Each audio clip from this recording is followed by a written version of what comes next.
کو رحمت سمجھتے ہیں وہ لوگ تو بڑے بدبخت ہیں۔ اللہ اکبر، جو مکے کے کفار سے بھی 2 قدم آگے نکل چکے ہیں کہ مکے کے کفار اپنی بیٹیوں کو زندہ پیدا ہونے کے بعد زندہ دفن کرتے تھے، اور آج کل کے نام نہاد مسلمان اپنی بیٹیوں کو پیدا ہونے سے پہلے پیٹ کے اندر ہی کوئی چمٹوں سے کاٹ دیتا ہے، کوئی چمچوں سے کاٹ دیتا ہے، کوئی چھری سے کاٹ دیتا ہے۔ مکے کے کفار تو اپنی بیٹی کو بہرحال کفن دیتے تھے، اپنی بیٹی کو قبر میں دفن ہونے کے لیے زمین بھی دیتے تھے، حالانکہ قدرت ان سے اتنی ناراض ہے، میرے اللہ نے فرمایا کئی قسمیں اٹھا کر کے کہ جب قیامت کے دن ایک دفن ہونے والی بچی سے پوچھا جائے گا کہ کس جرم میں تجھے دفن کیا گیا تھا، تجھے زندہ کس جرم میں دفن کیا گیا تھا، مفسرین فرماتے ہیں ایک سوال ہے کہ اللہ اکبر، میری بہنیں بھی سن لیں، پہلے بیٹیوں کی ماں بنو گی تبھی تو بیٹیوں کی پرورش کرو گی، آج تو بیٹیوں سے نفرت ہو گئی ہے، ایک عورت بیٹی کی ماں بننا نہیں چاہتی، ایک باپ بیٹی کا باپ بننا نہیں چاہتا، اور سب کو بیٹوں کی فرمائش ہے، سب کو بیٹوں کی تڑپ ہے۔ میری بہنوں سے میں پوچھنا چاہتا ہوں، اگر باپ بیٹوں کا باپ بننا چاہیں تو میرے نزدیک حیرت کی بات ہے، لیکن زیادہ حیرت کی بات نہیں، مگر ماں اگر بیٹی کی ماں نہ بننا چاہیں تو یہ میرے لیے ہزار ہاں حیرت کی بات ہے۔ اس کی وجہ یہ ہے کہ ماں تو خود بیٹی ہوا کرتی ہے، اگر وہ بیٹی کی ماں بننا نہیں چاہتی، اس کی ماں بھی یہی سوچ لیتی تو اس بیٹی کا وجود کیسے ہوتا، تمہارا وجود کیسے ہوتا۔ میرے پیارے آقا علیہ السلام کے پیارے دیوانوں، پہلے یہ بات واضح کر دی جائے کہ بیٹی زحمت نہیں ہے، بیٹی رحمت ہے۔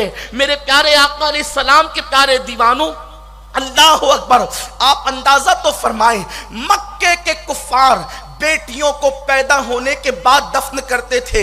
اللہ نے ان کے متعلق قرآن میں کئی قسمیں اٹھا کر کے کہا کہ جب قیامت کے دن اس دفن ہونے والی بچی سے پوچھا جائے گا تجھے کس جرم کی وجہ سے دفن کیا گیا تھا، مفسرین ایک سوال اٹھاتے ہیں، بالخصوص امام فخر الدین رازی رحمت اللہ علیہ، کہ یہ تو اس کے باپ سے پوچھنا چاہیے کہ تم نے اس کو کیوں دفن کیا، دفن کرنے والے ہاتھوں سے پوچھنا چاہیے تم نے اس کو کیوں دفن کیا۔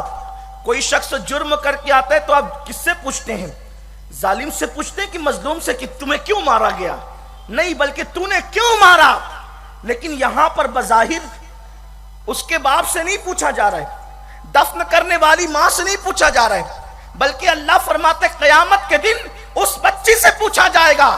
مطلب یہ ہے کہ قدرت بچیوں کو دفن کرنے والے، زندہ دفن کرنے والے ظالموں کی طرف اپنی نگاہ قدرت ڈالنا بھی گوارا نہیں کرے گی، یعنی ان سے سوال کر کے ان کو شرف سوال کی سعادت بھی نہیں دی جائے گی، بلکہ ان کے اس جرم کے بارے میں اللہ اس بچی سے پوچھے گا کہ تجھے کیوں دفن کیا گیا تھا، تاکہ اللہ اپنی ناراضگی کا اظہار کرے۔ آپ مجھے بتائیں، شرابی سے خود پوچھا جائے گا شراب کیوں پیا، زانی سے پوچھا جائے گا زنا کیوں کیا، چور سے پوچھا جائے گا چوری کیوں کیا، لیکن اللہ اکبر ان سے بھی قدرت ناراض ہوگی، لیکن بیٹی کو دفن کرنے والے اس بدبخت سے قدرت اتنا زیادہ ناراض ہوگی کہ قدرت اس سے سوال بھی نہیں پوچھے گی، بلکہ اس کی بیٹی سے پوچھا جائے گا کہ تجھے کیوں دفن کیا گیا، اور وہ صرف باپ سے نہیں بلکہ ماؤں سے بھی پوچھا جائے گا۔ اس لیے سب سے پہلے میں اپنی بہنوں کو یہ بات بتانا چاہتا ہوں، آج کل زیادہ رقم دے کر، خطیر رقم دے کر، اللہ اکبر، سونوگرافی کے ذریعے سے یہ بات معلوم کی جاتی ہے شکم میں بیٹا ہے یا بیٹی ہے۔ اگر بیٹا ہوتا ہے بڑے ناز سے پالا جاتا ہے، اور بیٹی ہوتی ہے اس کو پیٹی میں ختم کر دیا جاتا ہے۔ لیکن میں آپ کو یہاں ایک بات کہوں گا، میری بہنوں، غرور مت کرو، ایک دن تمہاری جوانی ختم ہو جائے گی۔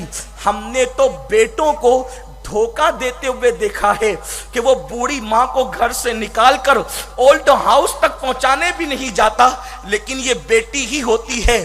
جب کبھی بیٹے گھر سے نکال دیتے ہیں تو بیٹی اپنے دوپٹے میں شوہر کی چوری چپ کے روٹی کے ٹکڑے لا کر کے ماں کو کسی درخت کے نیچے بٹھا کر کے کھلانے کا کام کرتی ہے۔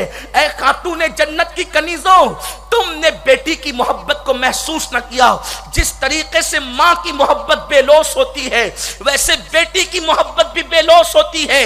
بیٹی کے دشمنوں کو پوری دنیا میں بتا دو جو بیٹے دھوکہ دینے والے ہیں، تم ان بیٹوں پر اتنے فریبتا ہو۔ میں ہر بیٹے کی بات نہیں کرتا، اللہ کرے سب کے بیٹے وفادار ہو، لیکن بیٹی بیٹی ہوتی ہے۔ میرے نبی نے بیٹی کے دل کی نرمی کی تصدیق فرمائی ہے، اس کے دل کی کمزوری کا اعلان کیا ہے۔ اللہ اکبر۔ میرے پیارے آقا علیہ السلام کے پیارے دیوانوں، اس لیے پوری دنیا کو بتا دو بیٹی سے نفرت مت کرو۔ بیٹی کبھی رابعہ ہے، بیٹی کبھی فاطمہ ہے، بیٹی کبھی رابعہ بصری ہے، کبھی نفیسہ مصری ہے۔ بیٹی ہی تو ہے کسی کو خدیجہ کہتے ہیں، کسی کی بیٹی تو ہے جس کو عائشہ صدیقہ کہتے ہیں، کسی کی بیٹی تو ہے جس کو حفصہ کہتے ہیں، کسی کی بیٹی تو ہے کسی کو سودا کہتے ہیں، کسی کی بیٹی تو ہے اس کو زینب کہتے ہیں، کسی کی بیٹی تو ہے اس کو جویریہ کہتے ہیں۔ خدا کی قسم یہ بیٹیاں ہی تو ہے نہ کسی ماں باپ کی۔ اللہ اکبر۔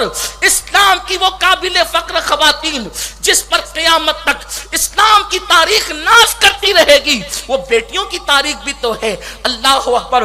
اس لیے بیٹیوں سے نفرت نہ کرو، بیٹیاں رحمت ہے، اور دنیا میں تھوڑی سی تکلیف اٹھا لو لیکن آخرت میں مصطفیٰ جان رحمت کا پڑوس ملے گا جنت میں، حضور کے قرب میں جنت ملے گی۔ بیٹی کے ماں باپ کو آئیے اب جب بیٹی پیدا ہو گئی تو بیٹی کی پیدائش پر غم نہ کرنا بلکہ بیٹی کی پیدائش پہ خوشی کرنا، کیونکہ اللہ نے مکہ کے مشرکین کی علامت قرار دی ہے کہ جب ان کے یہاں بیٹی پیدا ہوتی تو وہ غمگین ہوتے، منہ چھپائے چھپائے پھرتے۔